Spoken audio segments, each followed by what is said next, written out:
possible threat! A possible threat? In a post about peace and equality? I wrote about peace, not violence. Where's your warrant? Why didn't you knock? What gives you the right to just walk into my home? Just doing my job! Picture yourself at home on an ordinary Tuesday afternoon.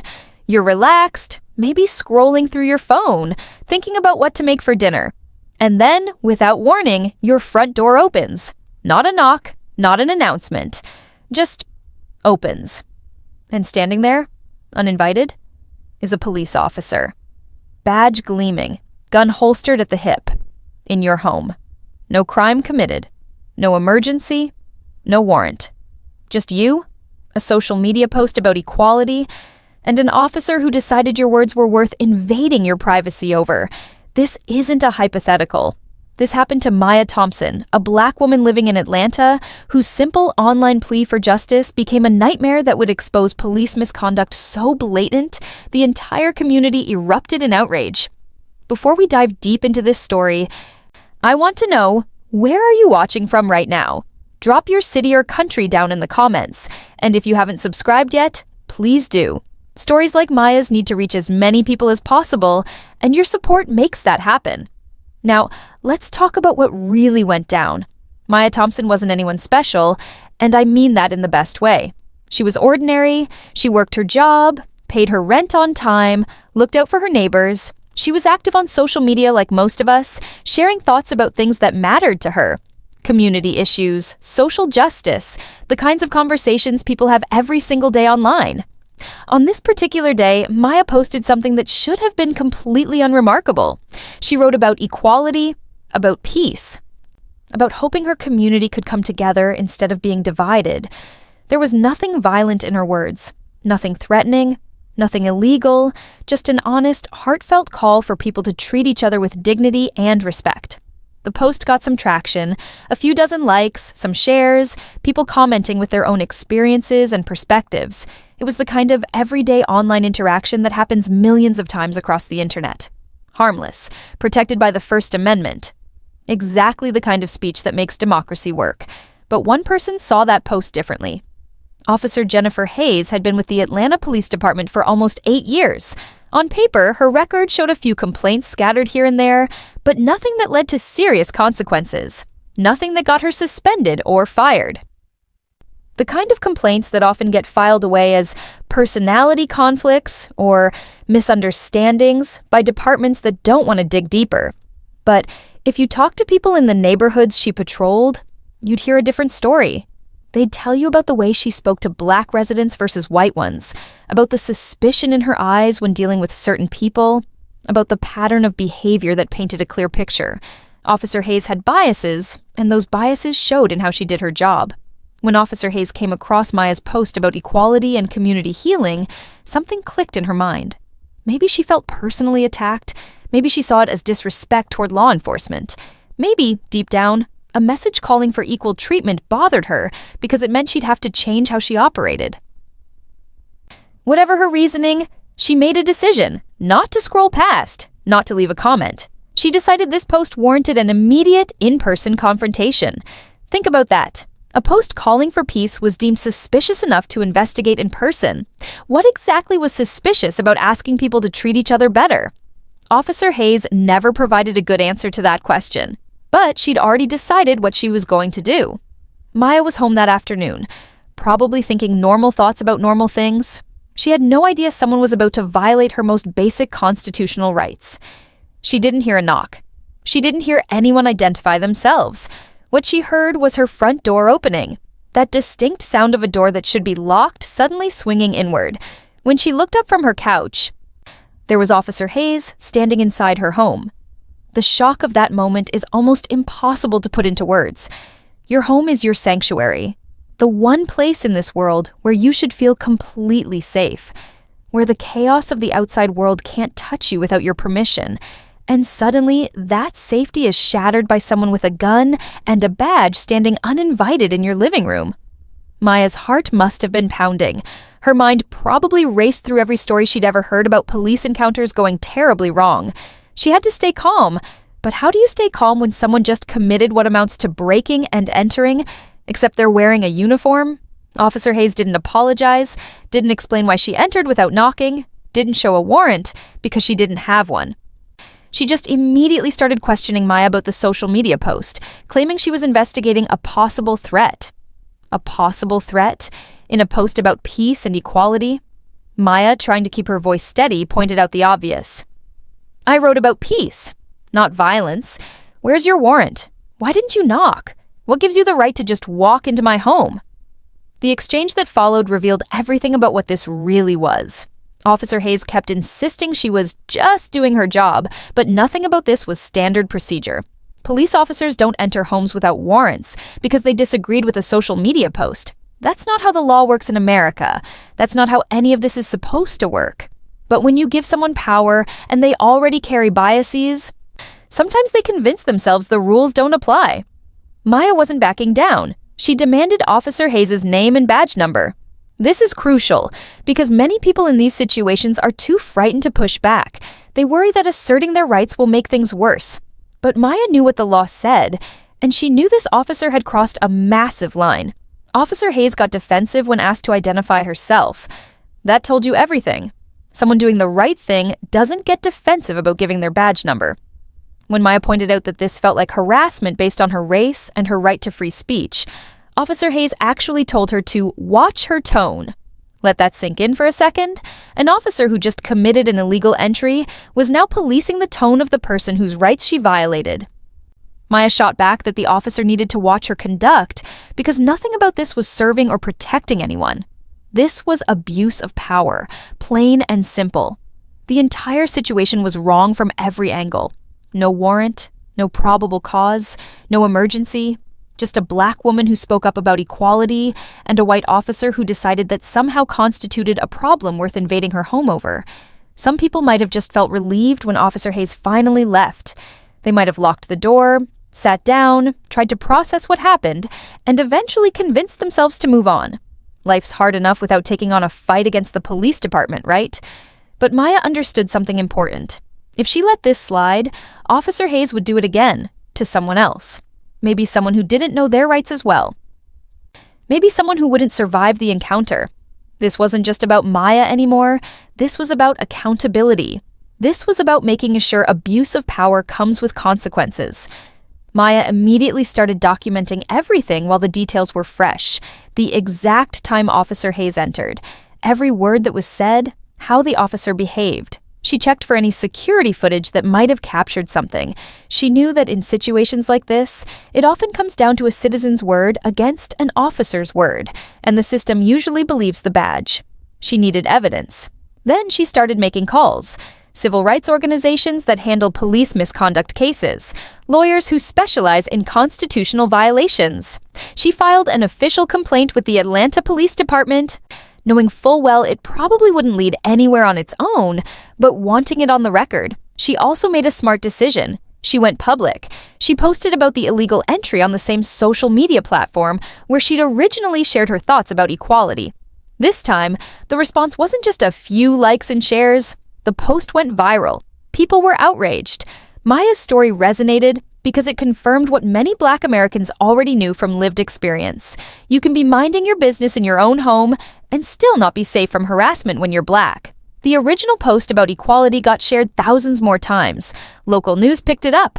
Community activists organized protests outside the police department, demanding Officer Hayes be fired and charged. The hashtag Justice for Maya started trending locally, then spread beyond Atlanta. The police department's initial response was textbook damage control. They released a vague statement saying they were looking into the matter and couldn't comment on an ongoing investigation. Classic stalling tactic. They probably hoped the story would fade after a news cycle or two. But this time, the community refused to let it go. People showed up to city council meetings demanding answers. They kept sharing Maya's story. They maintained pressure. Some officers from the department even started speaking anonymously to reporters, confirming that Officer Hayes had a reputation for racial bias, but that complaints against her always seemed to vanish into administrative black holes. This wasn't a one-time mistake. This was a pattern the department had ignored for years. Maya connected with a civil rights law firm that had won major police misconduct cases before. The attorneys reviewed the facts and immediately recognized they had a strong case. Warrantless entry into someone's home is one of the clearest violations of Fourth Amendment rights you can find. Add the racial motivation, and you've got potential civil rights violations on top of constitutional ones. The fact that it stemmed from a social media post about equality created possible First Amendment issues as well. The legal team was upfront with Maya about what lay ahead. This wouldn't be quick or easy. The department and the city would fight with their own lawyers and seemingly unlimited resources. They'd try to drag things out, hoping Maya would give up or settle for pennies on the dollar. They'd dig into her background, looking for anything to discredit her. This was going to be a battle. But the lawyers also told her something encouraging. The facts were solidly on her side. Officer Hayes had no warrant, there was no emergency. The social media post clearly contained nothing threatening or illegal. Unless the officer could manufacture some incredibly convincing explanation, this was an open and shut case of rights violations.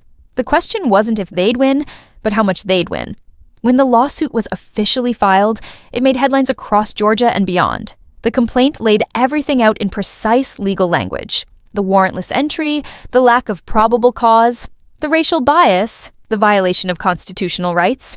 It named both Officer Hayes personally and the Atlanta Police Department, arguing that the department's failure to properly train and supervise its officers created an environment where this misconduct could flourish. The damages sought were substantial. The lawsuit asked for compensation for the violation of Maya's rights, for the emotional trauma of having her home invaded, for the fear and anxiety that comes with being targeted by law enforcement. It also sought punitive damages, the kind designed to punish wrongdoers and send a message that this behavior won't be tolerated. Officer Hayes finally had to respond to the allegations. Her attorney, paid for by the police union, tried to construct a narrative about reasonable suspicion based on the social media post. But when pressed on what exactly in a post about peace and equality created reasonable suspicion of criminal activity, the explanation crumbled. The lawyer attempted to claim Officer Hayes thought there might be an emergency, but that didn't hold water either because the officer never mentioned any emergency during her confrontation with Maya. As the legal process moved forward through depositions and discovery, the department's position got weaker by the day. Under oath, Officer Hayes had to answer detailed questions about why she entered Maya's home. Her story kept changing.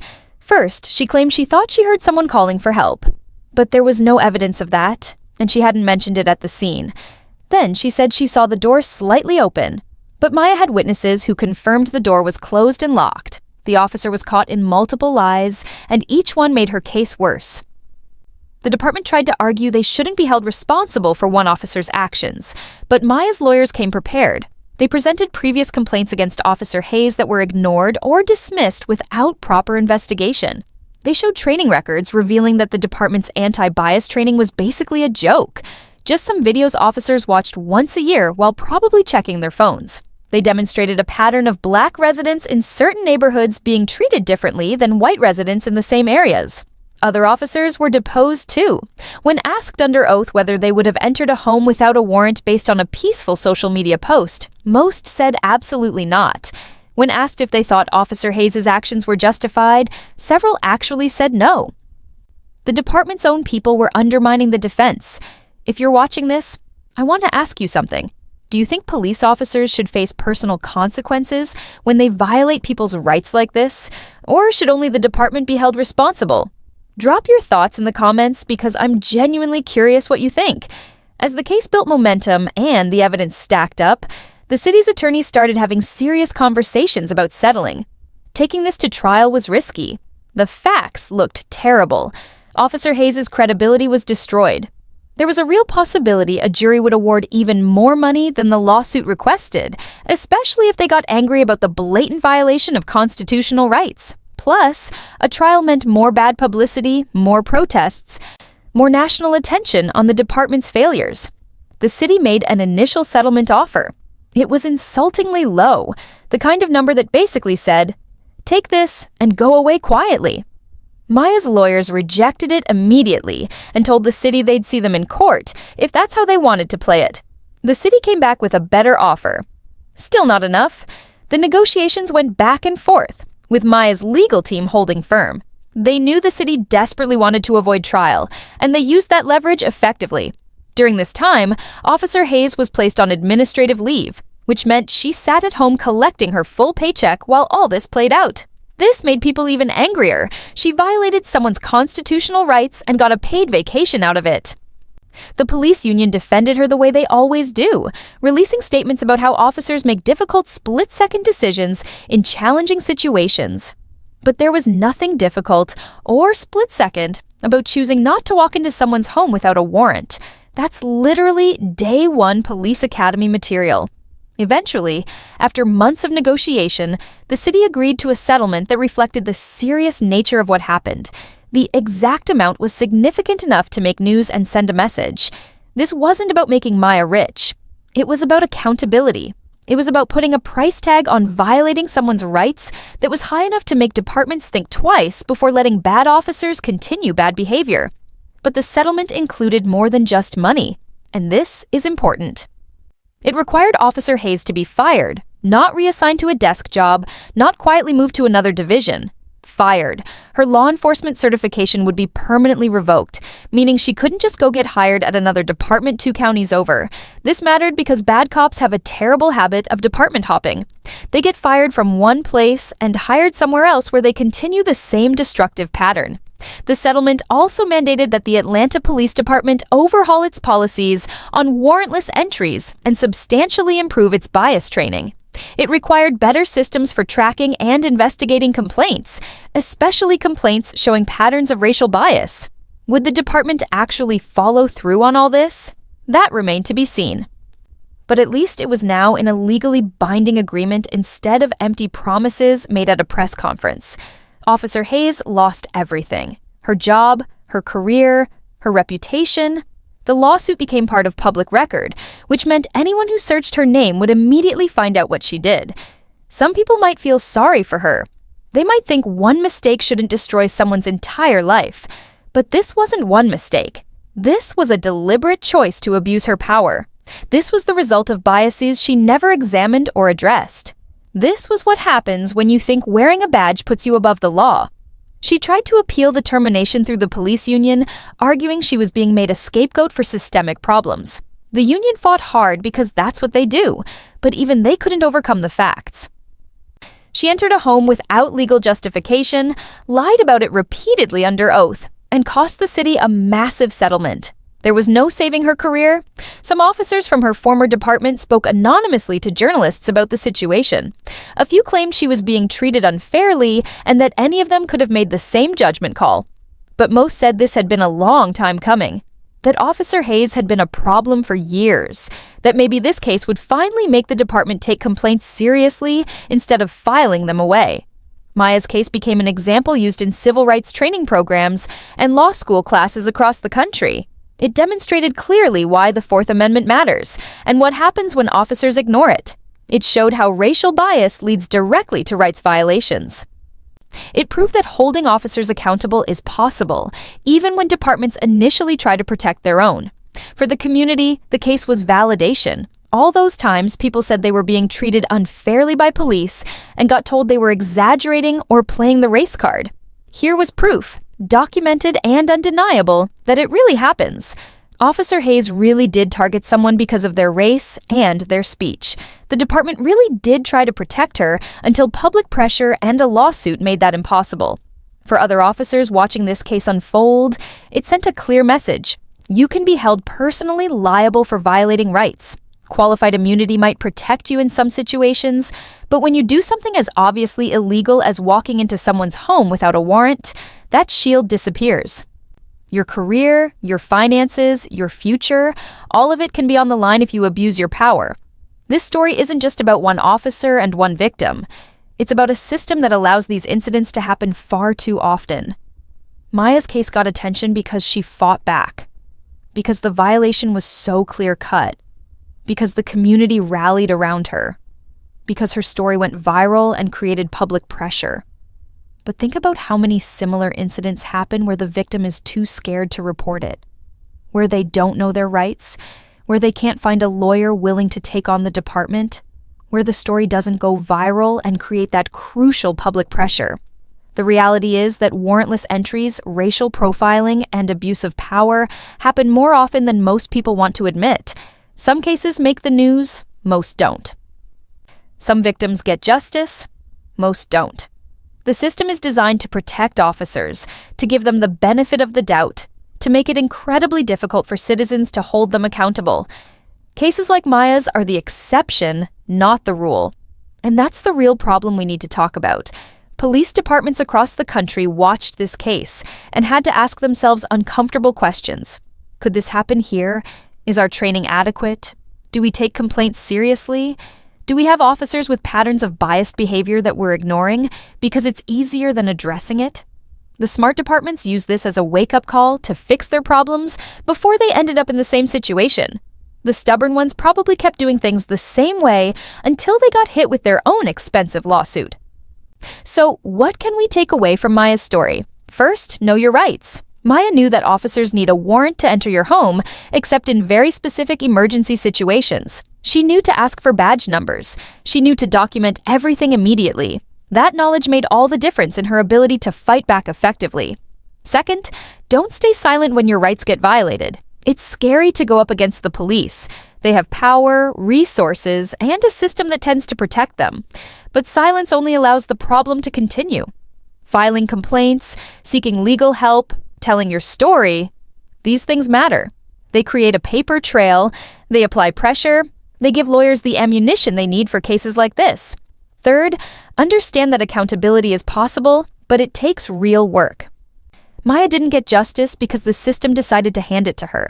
She got justice because she fought for it, because skilled lawyers took her case, because the community supported her, because she refused to back down when the city tried to make the problem disappear quietly.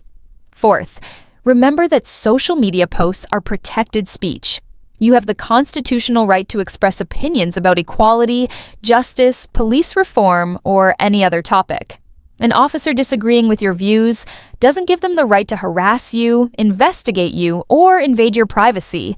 Your speech is protected by the First Amendment. Your home is protected by the Fourth.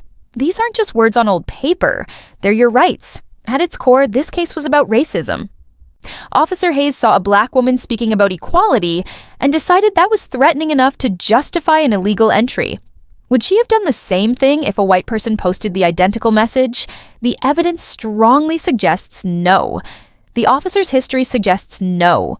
The entire situation suggests this was as much about who Maya was as what she said. Racism in policing isn't always burning crosses and slurs. Sometimes it's more insidious. It's seeing certain people as inherently more suspicious. It's treating certain neighborhoods with contempt while being respectful in others. It's assuming certain folks are up to no good while giving others every benefit of the doubt. It's reading a post about peace from a black woman and seeing it as a threat, while scrolling past identical posts from white people without a second thought. Officer Hayes' racism cost her everything.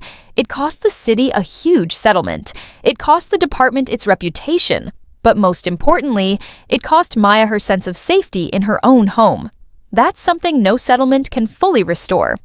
Knowing that someone can just walk into your personal space because they have a badge and a bias, that changes how you feel about the place where you live. That violation leaves scars that money can't erase. The settlement was paid, the officer was fired. The department made promises to do better. Maya got her compensation and her vindication. On paper, justice was served. But the story doesn't really end there, does it?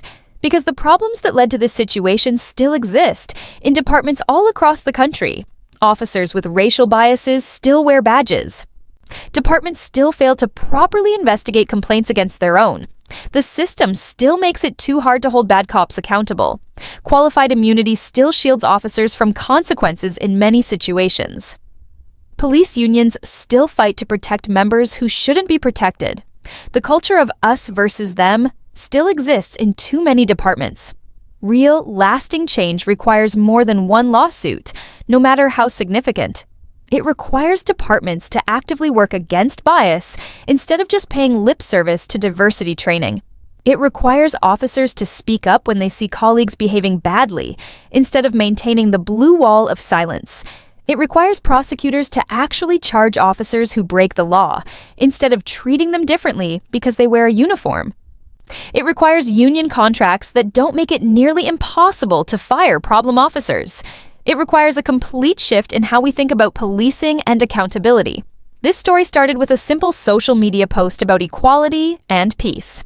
It should have ended there too, with people agreeing or disagreeing in the comments and then moving on with their lives.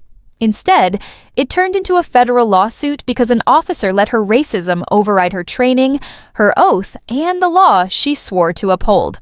Officer Hayes thought she could walk into someone's home without consequences because she'd probably gotten away with smaller abuses of power before. She thought the badge gave her the right to intimidate someone whose words she didn't like. She thought wrong. This time, she picked the wrong person. This time, there were consequences. This time, justice actually worked the way it's supposed to. Maya didn't ask to become a civil rights case study. She just wanted to live her life and speak her mind in a country that supposedly guarantees those rights. But when someone violated those rights in the most blatant way imaginable, she stood up. She fought back. She turned a traumatic experience into a lesson for everyone about why accountability matters and why we can't let bad officers hide behind badges. Before we wrap up, I want to ask you something.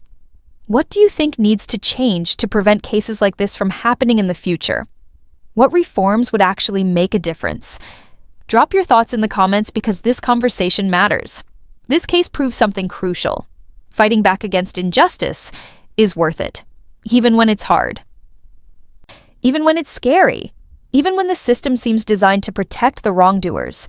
One person standing up for their rights can spark real change, can cost the abusers their careers, can shine a spotlight on problems that departments want to keep in the dark. The racist officer who thought she could break into a home without a warrant learned a hard lesson that day. Actions have consequences, even when you wear a badge, especially when you wear a badge. The department that ignored complaints and enabled her behavior learned that looking the other way gets expensive, financially and in terms of public trust. And Maya, the woman whose only crime was posting about equality, showed everyone watching that knowing your rights and refusing to back down can bring even powerful institutions to their knees. That's the real story here. Not just what happened in one home in Atlanta on one afternoon, but what it represents about the ongoing fight for justice, accountability, and equal treatment under the law. Cases like this are individual battles in a much longer war, and every victory matters. Even when there's still so much work left to do, every officer held accountable is one less officer emboldened to abuse their power.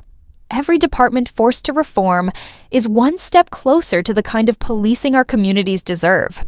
Maya's courage didn't just win her case. It gave courage to others facing similar situations. It created legal precedent that lawyers can use in future cases. It put departments on notice that the days of sweeping misconduct under the rug are ending. If you made it to the end of this story, thank you for listening. These stories matter. Sharing them matters. Talking about them matters. Hit that subscribe button if you want more stories about justice, accountability, and people standing up for what's right. Drop a comment with your thoughts. And remember, knowing your rights isn't just important. Sometimes it's everything. This is just one story.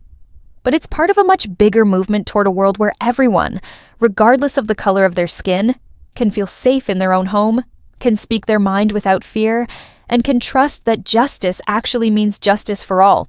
Thank you for watching. Stay informed, stay strong, and never stop demanding better.